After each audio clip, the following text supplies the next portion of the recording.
Roma Wines presents Suspense.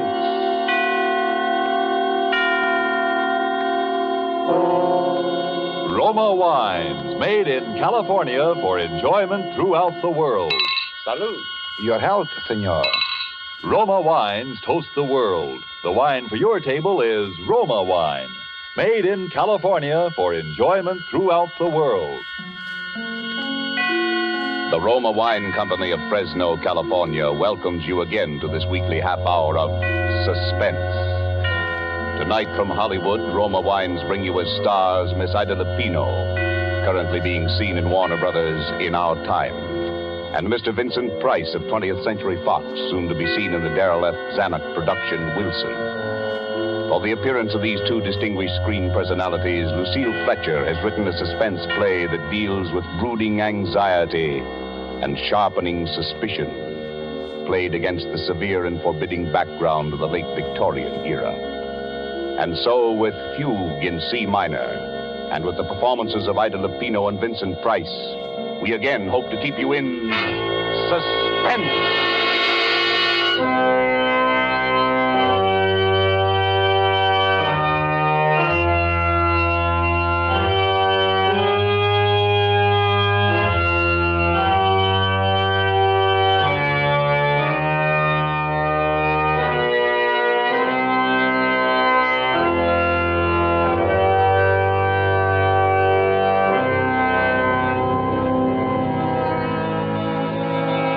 April 1st, 1900. Dear Bessie, this is just to let you know that I arrived in Pilotsville.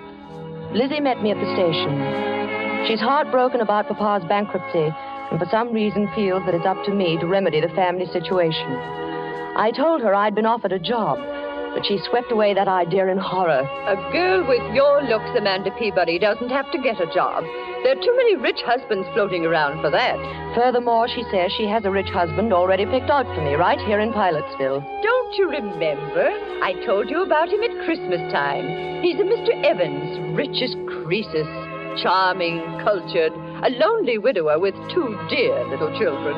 And besides that, he's just your type, a real intellectual. You should hear him play the pipe organ. And you know, Bessie, I've met so few interesting men lately. And all you'd have to do is lift your little finger.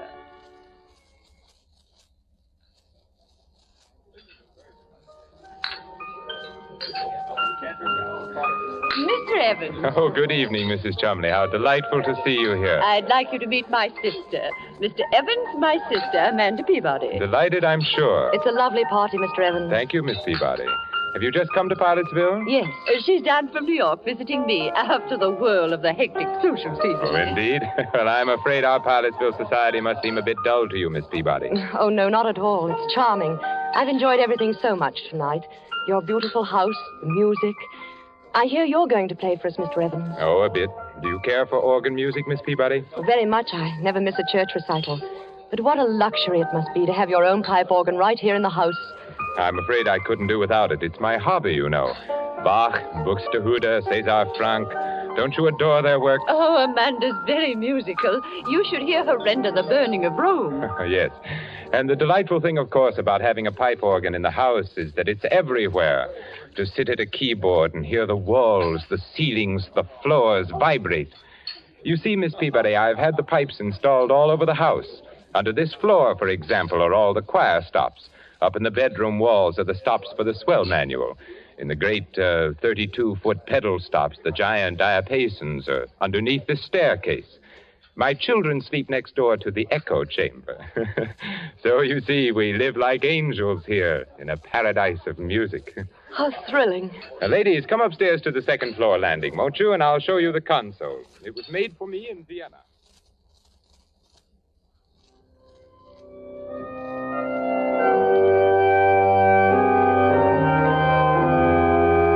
April 7th, 1900. And Bessie, dear, to tell you the truth, I really find him fascinating. I wish you could hear him play. It sweeps you off your feet. There is such wildness to it, and at the same time, such dignity. And to hear the sound all through that marvelous house, rolling through those gorgeous rooms with their beautiful tapestries and potted palms. I could sit and listen to him all night. You have the most amazing eyes, Miss Peabody. What are you thinking about? The music. Oh, please don't stop. It's so beautiful. Well, you seem to be as mad about music as I am. Your sister says you play too. Oh, no, only a little.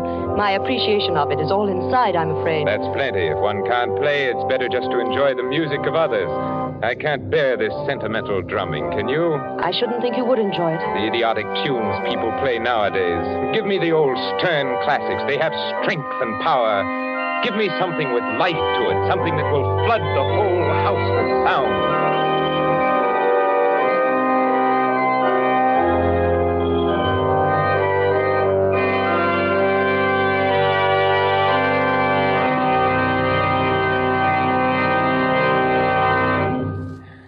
Oh, that's marvelous. You're a very unusual girl, Miss Peabody. Quite unlike the run of girls down here at Pilotsville. Yes, in what way? Oh, it's rather hard to explain. Some more tea, Amanda? No, thank you. A muffin? No, thank you. You have an excellent cook, Mr. Evans. Please call me Theodore. You know you promised. Theodore. Amanda. And your house is beautifully run, too. You must have an excellent housekeeper. Everything always looks so charming and quiet. I haven't even heard a peep out of your children. My children? Oh, yes, the children have been away at school. You have two, haven't you? Yes, Daphne and David. What sweet names. Ordinarily, I don't approve of schools for young children, but you see, they were rather overwrought. After Mrs. Evans passed on... I can well understand. They were almost morbidly devoted to their mother, and then, of course, the unfortunate circumstances of her death. But I suppose your sister, Mrs. Chumley, has told you all about that. No, not very much, except your wife was killed in a street accident, wasn't she? Yes, in Philadelphia. A brewery wagon and 4 horses ran her down. Oh, how terrible. It's something I don't like to think about very often. Poor, beautiful Margaret. Well, it's like a nightmare, Amanda, and I still can't feel reconciled. But, well, what I was driving at was the children. They were in school when she died, and by some malicious stroke of fate, there was an epidemic of scarlet fever raging up there. The authorities wouldn't lift the quarantine and let them out for her funeral. Oh, poor little things. Yes, it upset them dreadfully. In fact, I sometimes fear it's left a mark on them which may endure all their lives. Why, what do you mean? They suffer from delusions about her. They think that in some way she is linked. Her soul is imprisoned in the organ pipes. How horrible. I wish I could do something about it. It's a frightful notion, but they don't let me play when they're at home. That echo chamber in particular next door to their bedroom. Yes? You know, it's nothing but an empty sealed room with a few wires. Of course, it's all because they never saw her dead. But they have a notion that she's, well, somehow hidden there. How ghastly. They really think that, do they? Children can think up such very strange things in their little minds. Can't they?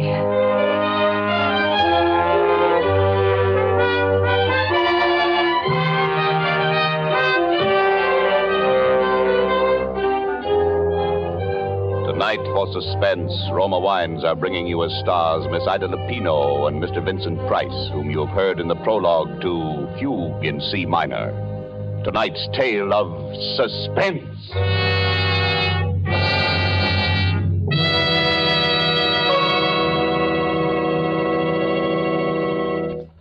Let us look in on another scene for a moment. A smart dinner party at the internationally famous Hotel de Nacional de Cuba in Havana.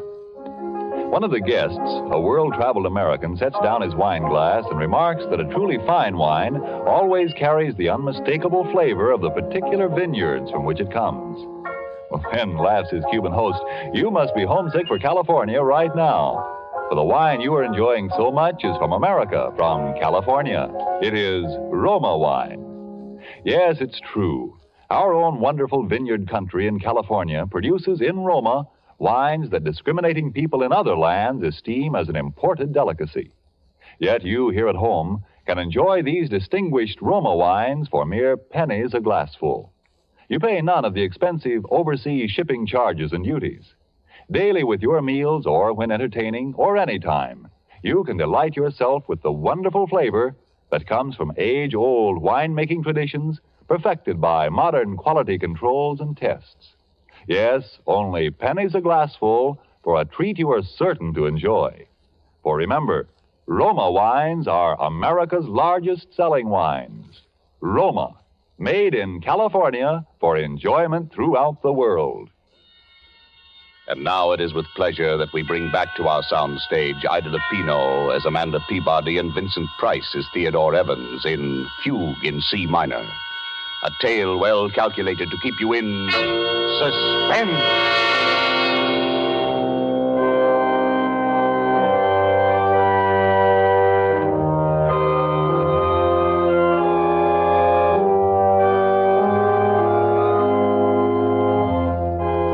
April 18th. I met the children today, Bessie, for the first time. It was a shock. They're strange little creatures, utterly unlike their father. The girl is about 11 and the boy 8. They were both dressed in deep mourning. Their large gray eyes seemed strained with terror. They listened and trembled at every sound. This is Miss Peabody, children. She's a very good friend of mine. Now, I want you both to shake hands with her. Oh, come now, Daphne. You can at least tell Miss Peabody how old you are. Oh, no. Please don't press her. I know when I was a little girl, I hated people to talk about my age. I'd much rather hear about school. We're not going back there, no matter what anybody says. David. That's all right. Then you didn't like school? No. And Mommy didn't like it either. She cried when we went away. Oh. But your Mama wanted you to be educated, didn't she? She wanted you to grow up and be intelligent people, didn't she? Well, didn't she, Daphne? Who are you? You may call me Aunt Amanda. I'm a friend of your Papa's. Do you know where my Mama is? Your Mama? Well, your Mama's in heaven, dear. No, she's not. Then where is she, dear? Please don't start them off, Amanda. It's too upsetting. Come along, children. Now we're going to have a little music, like old times. You remember when your mother was alive? We all used to play together. David, you with your cornet, and Daphne at the violin, and Mama at the piano. Well, Miss Peabody plays the piano, too. And she's promised to play Narcissus, Mama's favorite piece. Well? Well, perhaps some other time, Theodore, when they don't feel so strange. I tell you, I've humored them to death. Now, come, David. There's your cornet on the mantelpiece. And Daphne? No. I insist. Look, now, I'll start the melody on the organ. David, you come in with your cornet obbligato in the third measure. Daphne, you can follow me.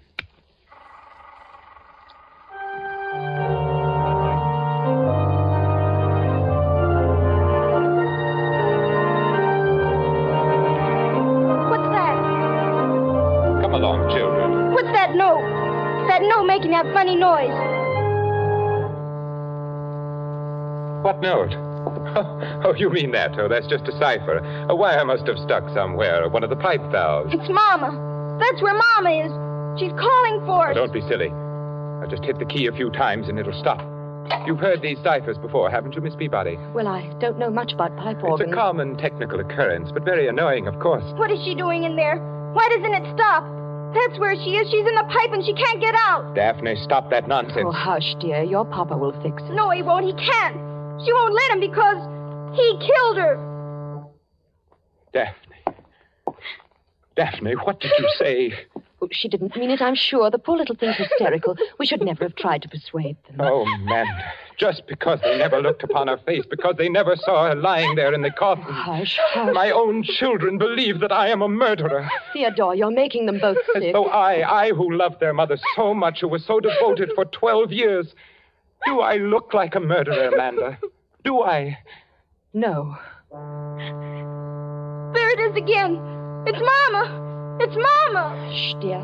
I'll take them upstairs for you, Theodore, while you try and fix it.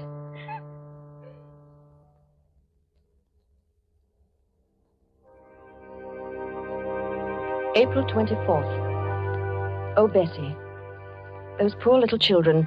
We took them out to the cemetery today to show them her grave. A marble angel guarded it. It was planted with pure white tulips. How final it was and peaceful.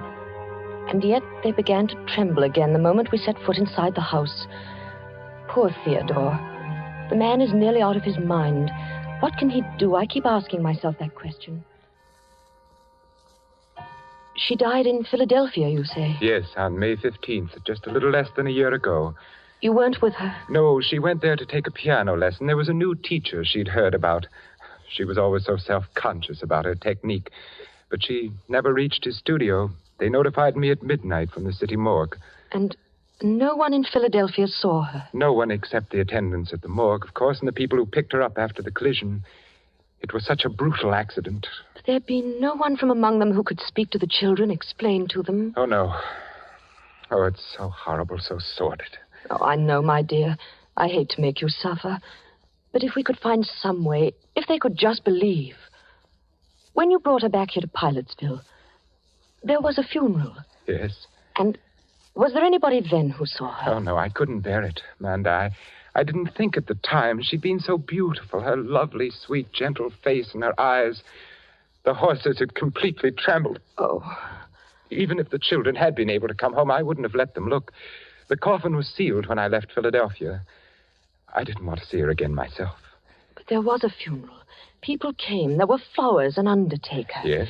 Well, if they could believe that, if there was one witness, perhaps my own sister Lizzie. Funeral, Amanda? Of course there was a funeral. The finest funeral in town. A snow-white hearse and 25 coaches. Everybody sent flowers. The casket wasn't open, but I've been to lots of funerals where they don't open the casket. And from what I understand, she was pretty badly mangled. But it was a beautiful funeral. Mr. Evans played the organ himself, the finest selections, all the sweet old pieces his wife liked. There was Narcissus, and Mighty Like a Rose, and Goodbye Forever. That's the way it was. So you see, David, my sister, Mrs. Chumley, was there. Yes, but how did she know it was Mama? Oh, David. She didn't see Mama, did she? Well, nobody saw your poor Mama, dear. She wouldn't have wanted anyone to see her. Mommy wasn't there. She talks to us every night. She tells us to look for her. Where, dear? In the pipes. But, David, your Mama's dead. She's been dead for nearly a year. Now, you saw her grave out in the cemetery. She's happy and at rest. Why doesn't Papa give us a key? If he'd only let us have it, we could look for her. What key, dear? The keys to the pipes. There's a little door just underneath the stairs. That's where the big pipes are. And inside it's all dark. But there are tunnels. There's a little room. A Go little on, room. dear. That's where she's hiding. That's where Mommy is. That's where Mommy is. Oh, David, darling, now look, come here. No, I hate you. But why do you hate me? Why don't you let me help you? Because Because what? you like him. Him? Papa, you're going to marry him, aren't you? Yes, you are. Tafina says you are. You're going to marry him. Then he'll send us back to school. There'll be no one left to help Mama. Poor Mama will never be left out. Oh, I hate you. I hate you. David, what are you doing here? David, did you strike Miss Peabody? He's sick, Theodore. I'm sure he's very sick. Now go to your room at once. Oh, those dreadful children. I tell you, Amanda, they'll ruin whatever happiness we might have. Theodore, I love you very much. But I couldn't marry you. Not with that child's cry ringing in my head. We've got to help them. Give them that key. Let them go and look in the room where the pipes are. Then they'll see for themselves that there's no ghost. Key? Who told you about a key to that room? The children. The children? Amanda, I'm going to tell you something I've never told to a living soul. It may frighten you. Yes. Margaret was going mad when she died. Oh. No one knew it but me. It ran in her family. I discovered it long after we were married, after the children were born. Otherwise, I'd never have... And now you think the children? I'm afraid so. It was peopling of sound she had, just like them. A fear of the dead's returning. She used to play... What's that? Sounds like the organ. But the motor isn't on. The console was locked when I left. Someone's trying to play. No one but me can touch that instrument. It's forbidden in this house, and the servants are out. Unless those children... Come upstairs, Amanda.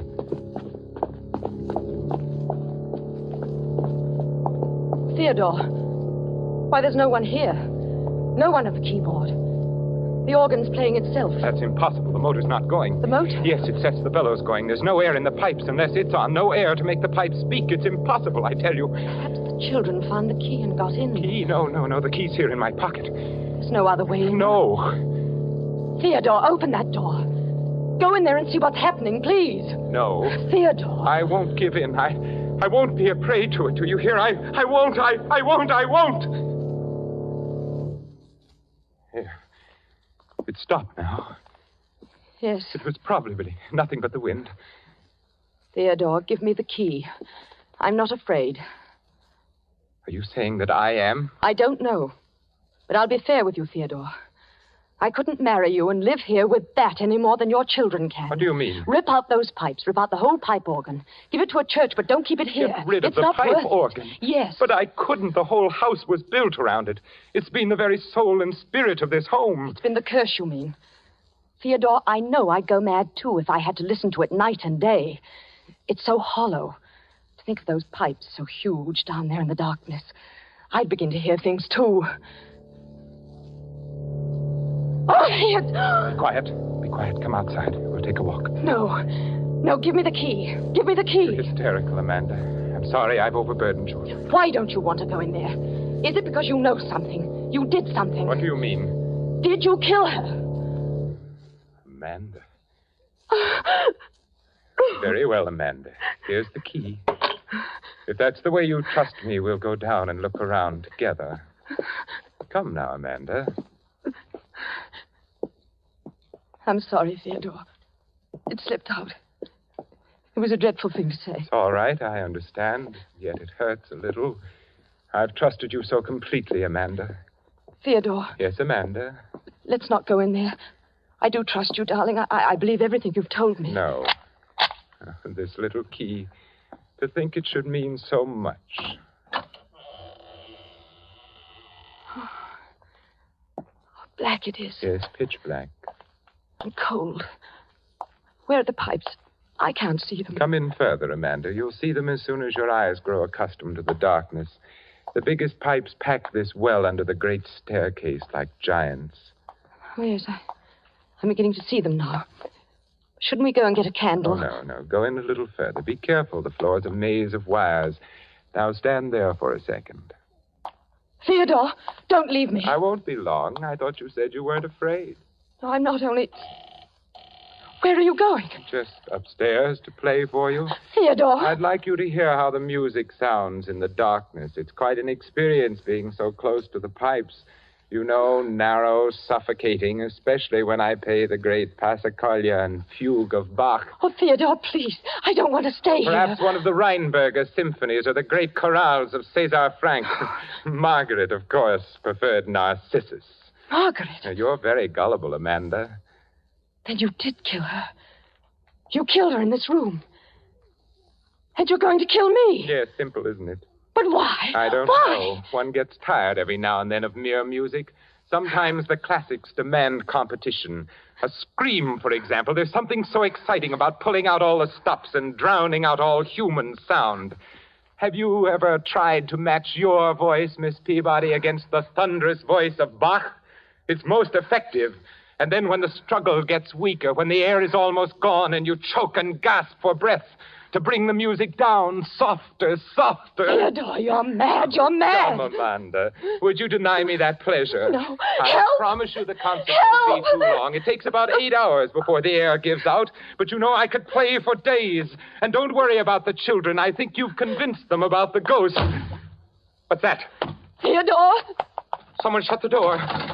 It's locked and the key's outside. Who's there? Let me out. Let me out. Theodore. Get away from me. Let me out, do you hear? Let me out. Let me out. I can't breathe. I'm suffocating. It's so dark. I can't breathe. Let me out, please. Please. I can't breathe. I can't. No, don't. I can't. Let me out. I can't breathe.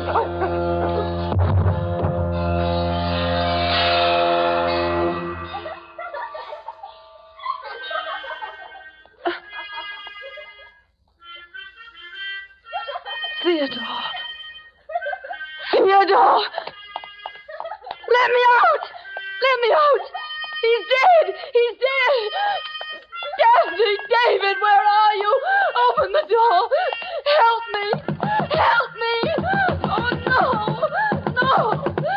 Help! Help!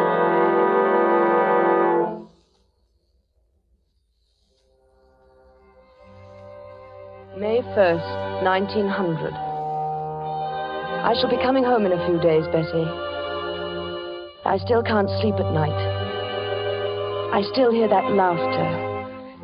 Still hear that cornet playing its unearthly music. And Theodore Evans once more lies dead at my feet. It was his heart, Bessie. He died of fright.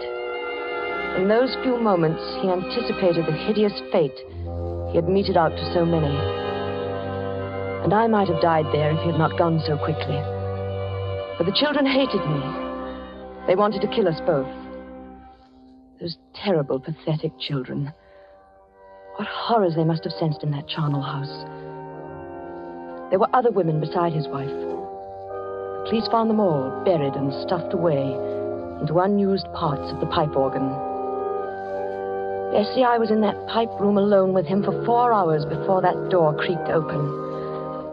There they stood, and I shall never forget their faces or the things they said. All right, Miss Peabody. You can come out now if you're really sorry. I'm sorry. Are you sure he's quite dead? Yes, he's dead. We were right all the time, weren't we, Miss Peabody? Yes, you were right. Now, will you come and help us find Mama?